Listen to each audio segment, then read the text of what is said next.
So, I heard you're looking for a go-to source for entertainment. Wait for it. Gaming? Wait for it. Anime? Plus Ultra! Mr. Eric Almighty and Phil the Filipino? Yeah, they've got you covered. And all you gotta do is... wait for it.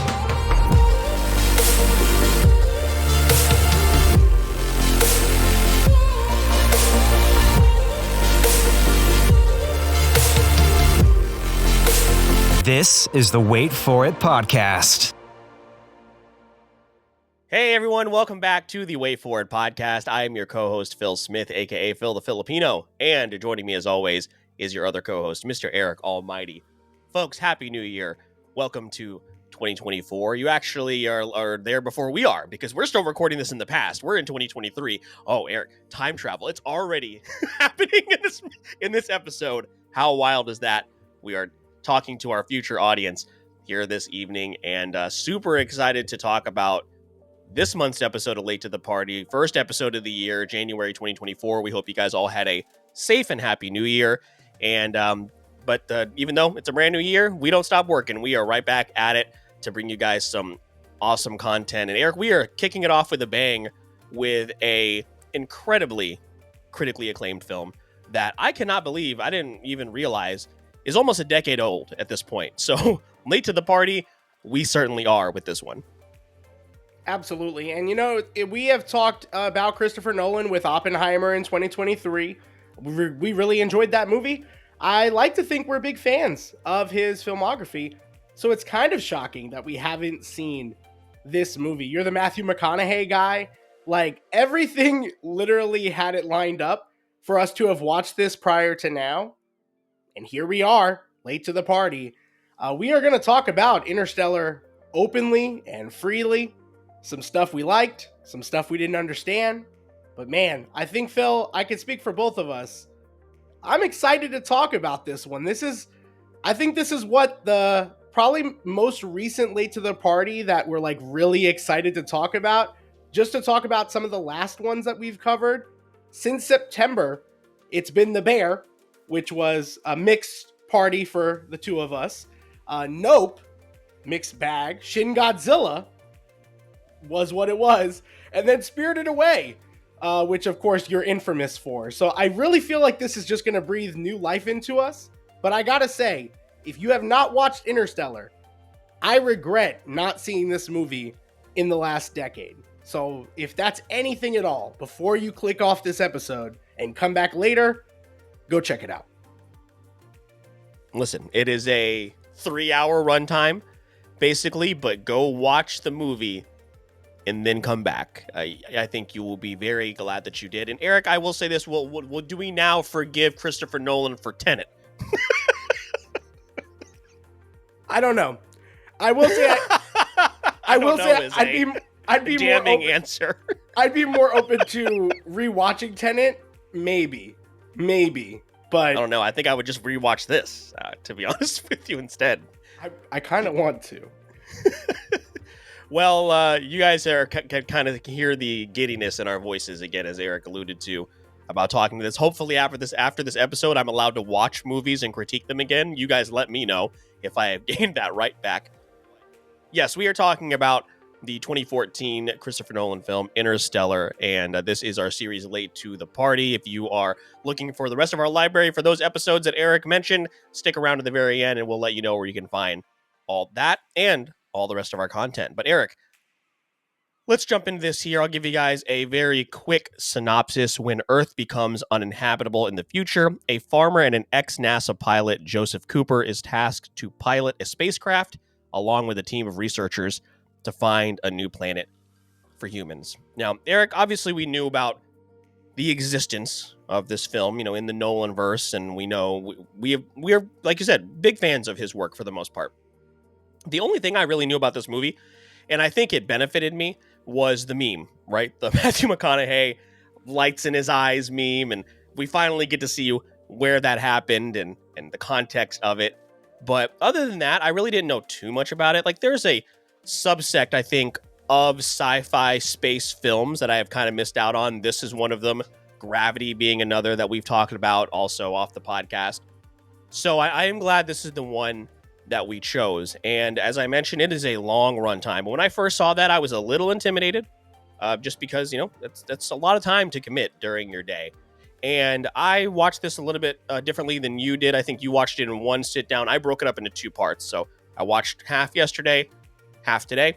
And oddly enough, this is where some brilliant filmmaking from Christopher Nolan came in, and we'll talk about that a little bit later. But Eric, there are examples of movies that come along, and I think while you're experiencing them, you're like, oh, this is film. Like, this is what people are going to school for and learning about, and what they are so passionate about. And very rarely, I think, do we come across a project where story, performances, score, which is incredible, everything comes together and makes a film as impactful as this. And like you said, I'm just kind of bummed that we missed out on it for almost 10 years. Yeah, 100%. I got to echo everything you said, Phil. And it's so crazy that this movie does what it does in the 3 hours. I would have watched another hour of this movie. I was sucked in from start to finish. There is a lot that I feel I didn't get to appreciate on this first viewing for things that you mentioned. Like, this is what people go to school to do and accomplish and study. This film should be studied 100%. There are a lot of elements in this film, and we'll kind of get to that on what worked versus what didn't work for our first viewing experience. But I don't even want to get there yet, because I genuinely just want to gush about the movie. And not only is it visually appealing, this is a excellent cast when it comes to the entire group of actors and actresses in this film. Obviously, let's start off from the jump with Matthew McConaughey as Cooper. I think, and Phil, I'm not going to look it up right now. If you want to, you can. Somebody can tell us in the comments. I don't know if he got nominated for an Oscar for this, but it was good. It was very, very good. At the heart of this film, this movie is about a father and a daughter and saving the world. It's such a simplistic story at its core, and you need both of those actors or actresses to do really well. Matthew McConaughey killed it, and so did both of the actresses that played Murph. I think it was Mackenzie Foy and Jessica Chastain. Both did great jobs in their limited screen time. Yeah, like you said, I mean, being a big Matthew McConaughey fan, and obviously a lot of that stems from, at least initially when I was younger, from his rom-com roles and his comedic roles. But we kind of turned the corner with Matthew McConaughey. It was probably around this time. I'm not sure when the first season of True Detective came out, but this was the Matthew McConaughey renaissance, right? He had turned this corner from being a rom-com comedy guy into this serious actor, and I he paid his dues, right? He honed his craft in some of those campy films, and now he is renowned as one of the best actors in Hollywood. And yeah, the performances have to be super strong because there's a lot of silence in this movie, and it's the type of silence that I could picture it while I was watching the movie, Eric, of just us being in the theater, completely silent. You hear somebody open the bag of candy at the wrong time or cough or something like that, and you just want to tell them to shut the hell up, because everything that is happening is so enthralling. And yeah, like you said, I mean, with Matthew McConaughey, Anne Hathaway, who is somehow underrated and underappreciated, but not, I don't think by us, it just feels like her name isn't brought up enough, even though how outstanding she is. Obviously, what's it called? Since it's a Nolan movie, we have Michael Caine show up. So that was great. And I didn't even know. I mean, there's so many, we'll get to this in a moment, so many people in this film that I didn't even know were in here. I mean, you talk about John Lithgow, Timothée Chalamet in 2014, which was wild. And then, of course, a complete bastard that shows up a little bit later that we'll talk about a little bit later in this episode. Fucking asshole, dude. How could he do that? This movie, that's part of it, right? This movie had so many great elements. You were talking about the deafening silence when they are in space. It was uncomfortable. Like, there are uncomfortable moments in this movie, and this movie teeters on the edge of being too depressing. It really does, because it does not go well at all. And again, this is the first time me and Phil have gotten to talk about this. We are a decade late to the party, so just final reminder, if you haven't seen this movie, I really would implore you, instead of listening to us right now, put it on pause, come back after you've seen the film. That's how much I'm endorsing this movie, is to literally don't listen to us anymore if you haven't seen it. Phil, this movie, it just takes off, and you talked about the meme-worthy moment of the movie, and I kind of want to skip to that because that happens fairly early. I thought that I was surprised. I thought that was the end. I thought that was the end of the movie. When that scene came up, and I want to kind of skip ahead to that, they do such a good job with the father-daughter relationship. Things are weird, on how this all unfolds. They do circle back to it, which I appreciated it, but things pick up pretty quickly from we're just farmers to I'm going to be on this ship. And they navigate through that just fine. And we get to this first planet, and they lost all that time. And I don't know if it's because I'm a parent. Yeah. I don't know if it's because I'm a parent. I don't know if I saw this film in 2014 before my son was born, if I would have felt differently. But man, I don't care that it was a meme. That scene almost got me. That scene sucked. Yeah, like you said, I mean, it's so memeable now, but it is a scene now that will live in infamy with me, and like you said, as a parent, it certainly hits even more. And I don't know if you noticed this, and I've had what's it called? The benefit of also watching a few YouTube videos. I know you've been a little bit more busy today after you had watched the movie. So I didn't even really notice it just because I was so encapsulated in what was going on. But in Hans Zimmer's score, which of course, that's why it's amazing. It's our guy. Hans Zimmer's so good, dude. So in his score, when they're on that water planet, there is ticking happening in that score. And somebody did the math on one of the YouTube videos I watched, and based off of 1 hour is 7 years on Earth. Based on the ticking, each tick is basically 24 hours in Earth time. And I'm like you said, I'm gonna go back and watch this, and that ticking is gonna haunt me.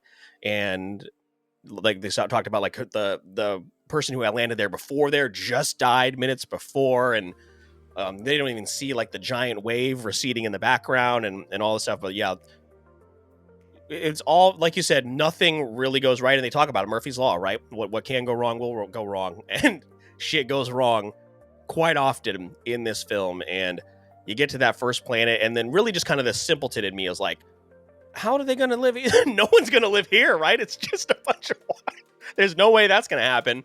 I want to talk to you also about like the robots that are in it, and like they move kind of like strangely, but I think it's really just because we're conditioned to see like the T-800 and and Terminator or whatever. Like, I was never really thrown off by that. I thought maybe when I saw it, I was like, oh, this machine is coming with them to this on this expedition, and then you see it like spinning through the water and it's like carrying it halfway. It's like, yeah, it was odd, but it also felt right. Like when I looked at it, I was like, oh, so that's just if Christopher Nolan made a robot. Like it kind of made sense somehow. Yeah, it was strange that it didn't bother me, because I think in a less well put together story, I'd have been like, this is so stupid. But within this universe, I was like, oh yeah, they're and they talk about in the beginning how that specific AI and that robot was in the military. This is years and years in the future. So that was some context I had to kind of go back and research as well, just because there is so much going on here. And this is one of those instances where you just really don't mind having to go back and research or watch again, because you are totally not committed. What's the word I'm looking for? You're invested in this story, because I think all in all, it's in a future that doesn't really seem too improbable. You know what I mean? Like, we're 10 years removed from the movie, but it's like something like this could happen. I'm not sure. And a lot of the science, Christopher Nolan wanted to make sure that some of the science was at least plausible. They didn't want it to like They didn't want to just write off some science fiction nonsense. Everything in here is something that has been proposed by a scientist in real life, which shows in the final product how much work they put into this. No, I agree with that. And I do like that. It's not a movie that you do need to fully understand the first time. I think it brings you along with just enough information to make it enjoyable. And I am, it is weird to hear us say this after literally all the comments are the opposite that you've had for films like Spirited Away and The Boy and the Heron.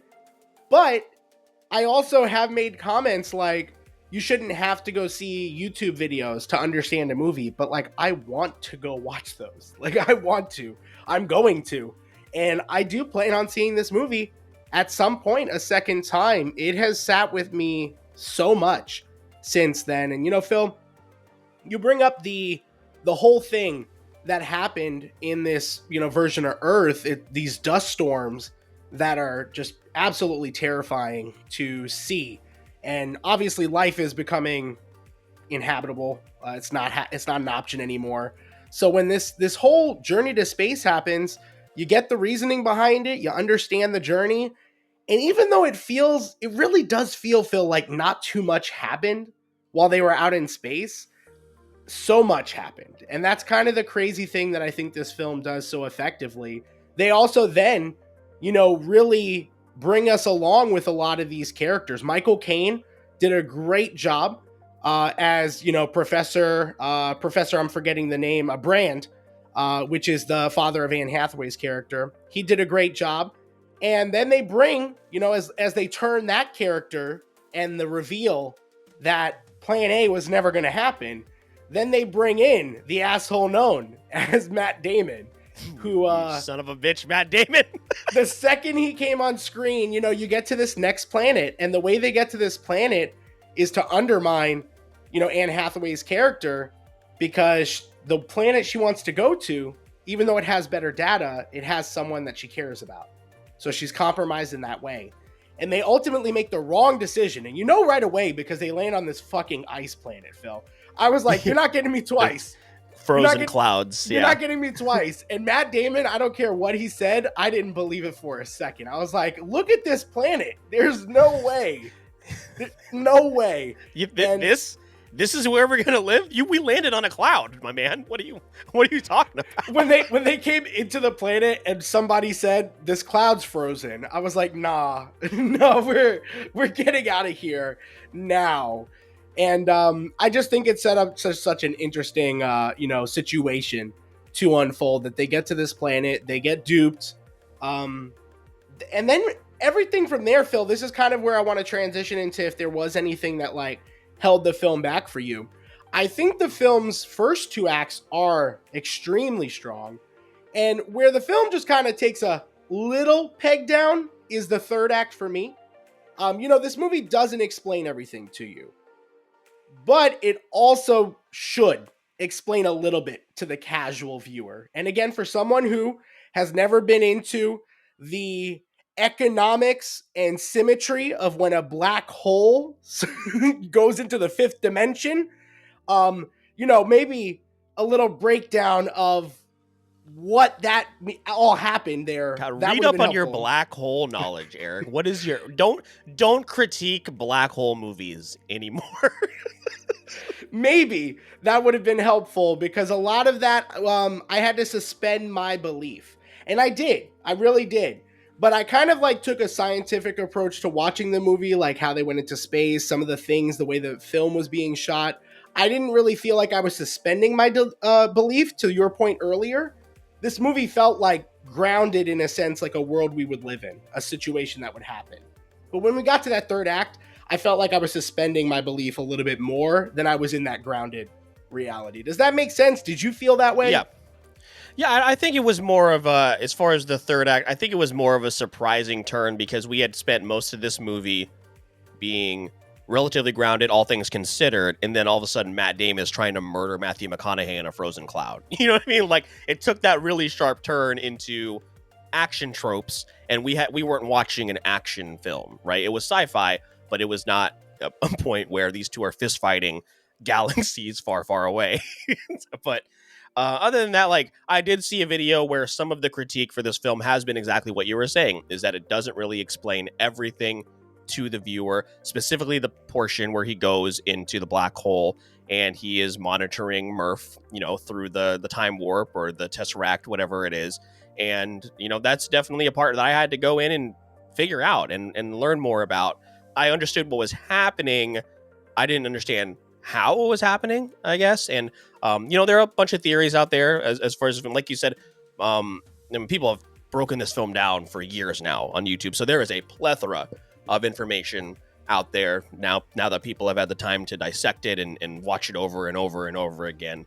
And I think that's maybe one of the benefits, is that we are 10 years removed from it. So now we get the benefit of seeing, here's what people think, here's what people theorize, and here's how people have conceptualized and broken it down, at least what they think. And I think that's really beneficial to us. It also means there's a lot of cooks in the kitchen. So you can kind of pick and choose, I think, how you feel it happened, because again, it's a little bit convoluted.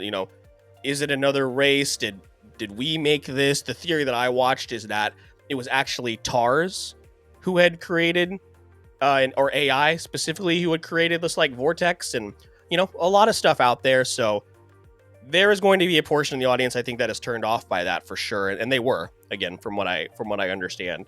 But again, I was just so in love with the story that it really didn't bother me too much. Yeah, and considering where we thought this ending was heading, which is Cooper dying and not getting that reuniting with his daughter, which is the whole thing, the whole shebang, the reason why you're invested. The fact that we got it, I think, was worth it. I really liked the ending of this movie. It left you with the feeling of hope, which was really nice. Because again, this movie does not give you much of that in the 3-hour runtime. It does not hold your hand, and it's gonna make you suffer a little bit. So this was great. I should mention that my son was watching this with us, and he was in the zone for about 2.5 hours. I was like, "Bud, you don't gotta watch this," and he was like, "Nah, I'm in it." He's a future theater kid, so he's in his element. He's in his element there. So he was having a grand old time, getting to see all the visual aspects. And again, the cinematography of this movie, the music and the score for this film, and the acting are all just so top notch. Phil, I'm very curious. I want to hear how Interstellar has done as far as ratings and things, and I'm sure we'll talk about our ratings, but I'm more curious, just to kind of kick it off, where does this kind of rank in your Christopher Nolan movies? Because I'm going to be honest with you, I don't know if this is a hot take. Oh man, I don't know didn't if this even is a think hot about take. that. I don't know if this is a hot take. I kind of wish I saw this prior to Oppenheimer, because I am going to rate these two movies the same, but I cannot express how much on the opposite ends of their scores they are. So, I mean, I have it better than Oppenheimer, same score, which we'll talk about in a minute, but I think this is one of his best films that isn't The Dark Knight. Or, I mean, Inception. A lot of people talk about Inception, of course, as well. And you talked about it earlier. I can't believe, this was nominated for the 87th Academy Awards for Best Original Score, Best Production Design, Best Sound Editing, and Best Sound Mixing, and it won Best Visual Effects. So, not sure what was going on during that year as far as Best Picture. No Best Picture, no Best Actor. No. Wow. No. Yeah, American Sniper came out that year, Birdman, Boyhood, Grand Budapest Hotel, more films that I haven't seen. So, but yeah, that's pretty wild to me. But man, that is a good question. I didn't even think about that. It might be right there behind The Dark Knight and tied with Inception, because we love that film as well. Another movie that you're just okay with going back and watching. Oddly enough, I haven't seen The Prestige. I'm pretty sure you have, but I've never seen it. I have, and I love that movie. So. Yeah, I've heard it's excellent. I've just never gone or Dunkirk. I don't think I've seen Dunkirk either. I think you saw Dunkirk, right? No, I did not, but I want to now. No. And Dunkirk is a movie that's been on my radar, and it's kind of funny because this is the movie, Phil. I told you Interstellar for this month's episode, and you were like, hell yeah. Like you have not jumped to a movie that quickly in quite a while. So Yeah. it was very telling. It's funny that we talk about Nolan in the way that I think people try to talk about Zack Snyder. Like you talked about Zack Snyder in the end of the year awards. Yeah. And now we're talking about, and Christopher Nolan is acknowledged as an amazing filmmaker, but so is Zack Snyder for reasons. So it's just interesting that like juxtaposition, like this is day and night for me. Totally you know different. Totally different. Quality, it doesn't make any sense. So yeah, I think it might be right there, right behind The Dark Knight, probably tied with Inception. God, what a great list of films I'm looking at right now. There's Tenet, but the rest of them are really good. Sometimes you have a bad one. So Phil, how did this movie kind of score among critics and audiences? And then why don't we get into our actual Letterboxd scores? Yeah, this kind of surprised me, and I'm wondering what it was at the time. So again, we're talking about a 2014 film. Currently 73% tomato meter score, which is still certified fresh. 86% audience score. And again, a lot of that could be because some people, again, long run time, a little bit of a convoluted story, and sometimes that's not what people go to the movies for. I go to the movies for two different reasons when I go see a movie like Interstellar and when I go see a movie like I saw last night in Anybody But You. Sometimes one of those movies you can turn your brain off for, and the other one you have to really pay attention. And let's be honest, sometimes people aren't paying attention in the movie theater or at home, whatever the case may be. But it did kind of surprise me that wasn't higher. Yeah. And obviously you have to really pay attention to Sydney Sweeney. So we know which movie you were referencing out of the two. It was weird. That movie was silent. There was no one was talking in it. It was crazy. It was like Interstellar. It was like Interstellar. Like they were in space. Yeah. Weird way to combine these two films a decade later. Absolutely crazy how you did that. We have to make a Christopher Nolan list now on Letterboxd. Any reason to just make more lists, honestly. We'll do it. So and I'm not surprised, Phil, to go back to your point before we do our Letterboxd scores. I'm not surprised that critics kind of like this movie less than audiences because, again, there are obvious, I don't even want to call them necessarily plot holes, but there are issues with the plot in the sense that the movie doesn't clearly explain how we get from point A to point B. And I think a lot of that has to do with that third act. It also is a long movie, like especially when you're going into this film. Phil, I may not have enjoyed this as much if I didn't make the decision last night to watch it in the morning, because it was like 9:00. I had been moving stuff around the house post-Christmas all day. I'm also not feeling the best the past couple of days. So I was like struggling, and I was like, I cannot watch a 3-hour movie and be up till midnight. So I waited literally till 9 a.m. the next morning, went to bed early, and I was fresh, rejuvenated, had my cup of coffee. So I feel like you also have to be in the right mindset to watch this type of film because it is intense. It's a lot. Yeah, for sure. And we talked about this in our end of the year awards. Like, I'm not in a rush to go watch Oppenheimer, but when I get myself in that proper mindset to do so, I'll be strapped in for the ride and ready to go. I will say I'll be watching this again a lot sooner than when I watch Oppenheimer again, just to show it to people, specifically like my sister, who's never seen it before. But let's get to our Letterboxd reviews here, Eric. Right now, it does have an average of a 4.3, so it is holding pretty steady there. And I think on IMDb it has a 8.7. So a lot of people feeling probably the same way that we do. I do want to point out the best review that's on here. It's actually featured on the Letterboxd page, and it says, "Tell me you wouldn't cry if your son grew up to be Casey Affleck." Okay, that feels wrong. It was a little difficult to watch. Why are you booing them? It was a little bit of a stretch. I mentioned the switch from Timothy the young Chalamet. Murph. Yeah, from the young Murph to the older Murph. To go from Timothy Chalamet to Casey Affleck was a big adjustment. Yeah, but I thought that was really funny. I had to point that out. Also, Topher Grace making an appearance. Oh, that's right. Oh, that's what I forgot to mention is they kept this a secret as far as Topher Grace, Matt Damon, and Casey Affleck, as far as them being in the movie, because they didn't want people wondering where's Matt Damon the whole time. So apparently in the trailers, he's not in the original trailers, which is a good move. You don't want people wondering, where like remember when we saw Godzilla? What do you mean Bryan Cranston died? He's in the whole trailer. Honestly, I've never recovered from that moment. I've never felt more doomed. It is a canon event in our lives of watching films. I just remember looking over to you like, are you fucking kidding me? The movie just started. Honestly, I feel like if they had just kept Bryan Cranston alive, that might have turned your whole opinion around on the Monsterverse. I think it honestly 100% changed everything. Every like 15 to 20 minutes, just cut to him in a conference room. I would have taken that. Like, oh, okay, him and Ken Watanabe. Give me that whole movie. Just talking. Let them fight, and he's like, no. It's like, yeah, let them cook. Like, or he'll just be like, you're goddamn right. You're goddamn right. Yeah, but I ended up giving this a 4.5.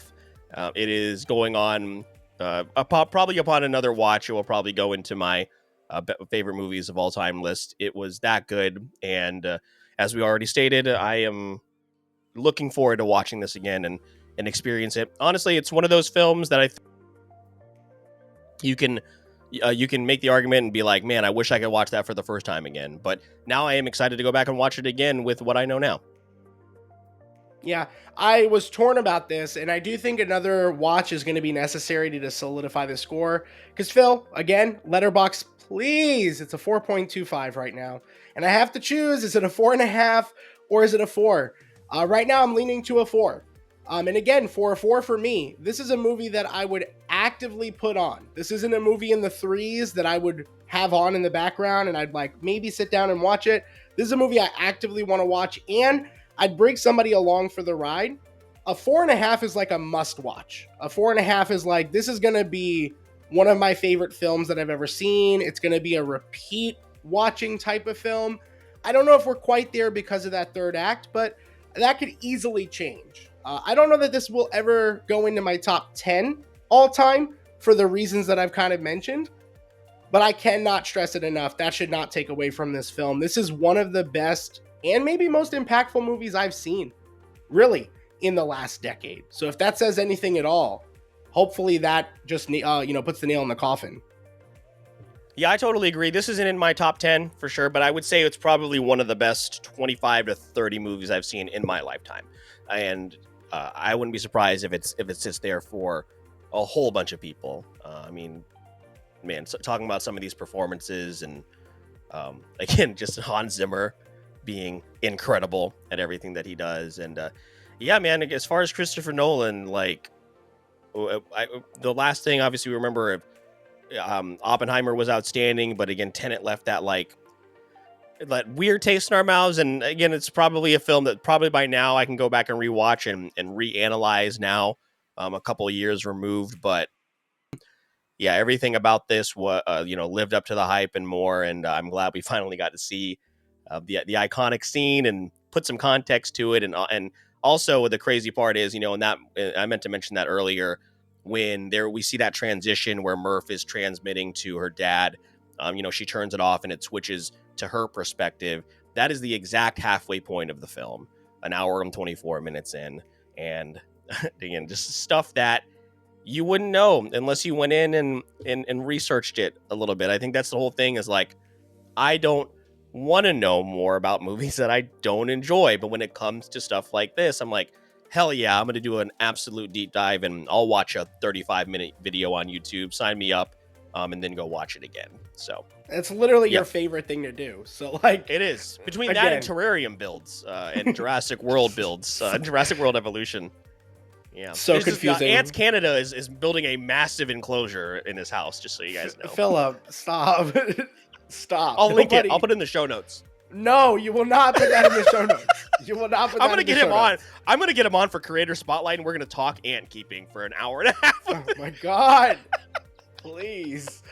Anyway, I think that's where we end it. I think this was a great episode. We are actively discussing now, literally in the post credits that we show on Patreon, which we'll get back to in a moment. We're going to be discussing like what our next late to the party is. Get those well in advance so we can give you guys a little bit of a sneak peek. But we got a lot of exciting stuff in the month of January, guys. Again, we're kicking off 2024 very, very strong. So just a quick lineup kind of shout out.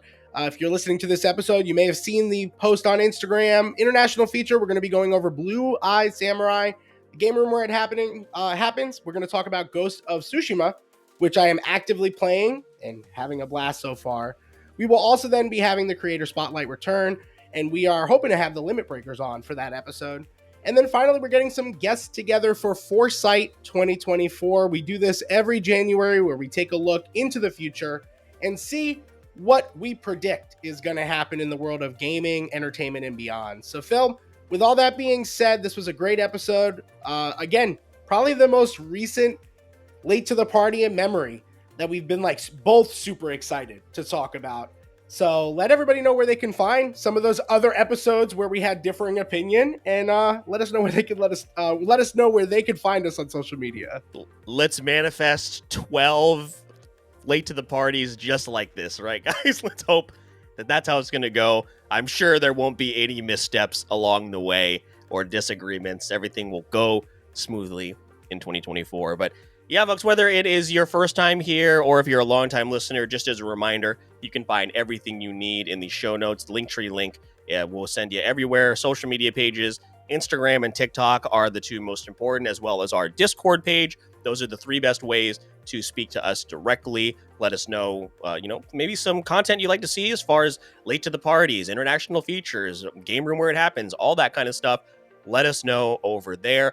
You can support the show a couple of different ways. One of the best ways to do so is sharing our content and tagging us, letting us know that you are out there. As I mentioned last month in 2023, we learned we have even more international listeners than we have in the past. And we want to hear from you guys. Whether you're here or you're abroad, let us know, because your support means the world to us. And like Eric mentioned, January is off to a fast start, and we're about a month away from Brick City Anime Festival, as you see on my co-host shirt right there. And we hope to meet even more of you in 2024, because 2023 was a wild ride, and can't wait to bring what's next for us. But if you feel like maybe supporting us even a little bit extra, Eric will actually go over that with you and let you know how you can do so.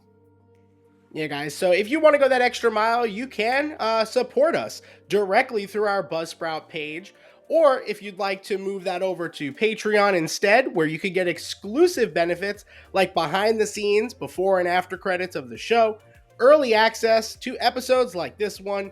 You'll be able to keep the show running with supporters over there like our patrons Stefan and Breyer, who we appreciate very, very much. With all that being said, we are really excited for what's on the horizon, and we hope that you're going to be around and stick with us. My name is Mr. Eric Almighty. That is my co-host, Phil the Filipino. And please don't forget, we release new episodes every Wednesday on the podcast with bonus content on platforms like TikTok. And all you got to do is wait for it. So, I heard you're looking for a go-to source for entertainment. Wait for it. Gaming? Wait for it. Anime? Plus Ultra! Mr. Eric Almighty and Phil the Filipino? Yeah, they've got you covered. And all you gotta do is wait for it.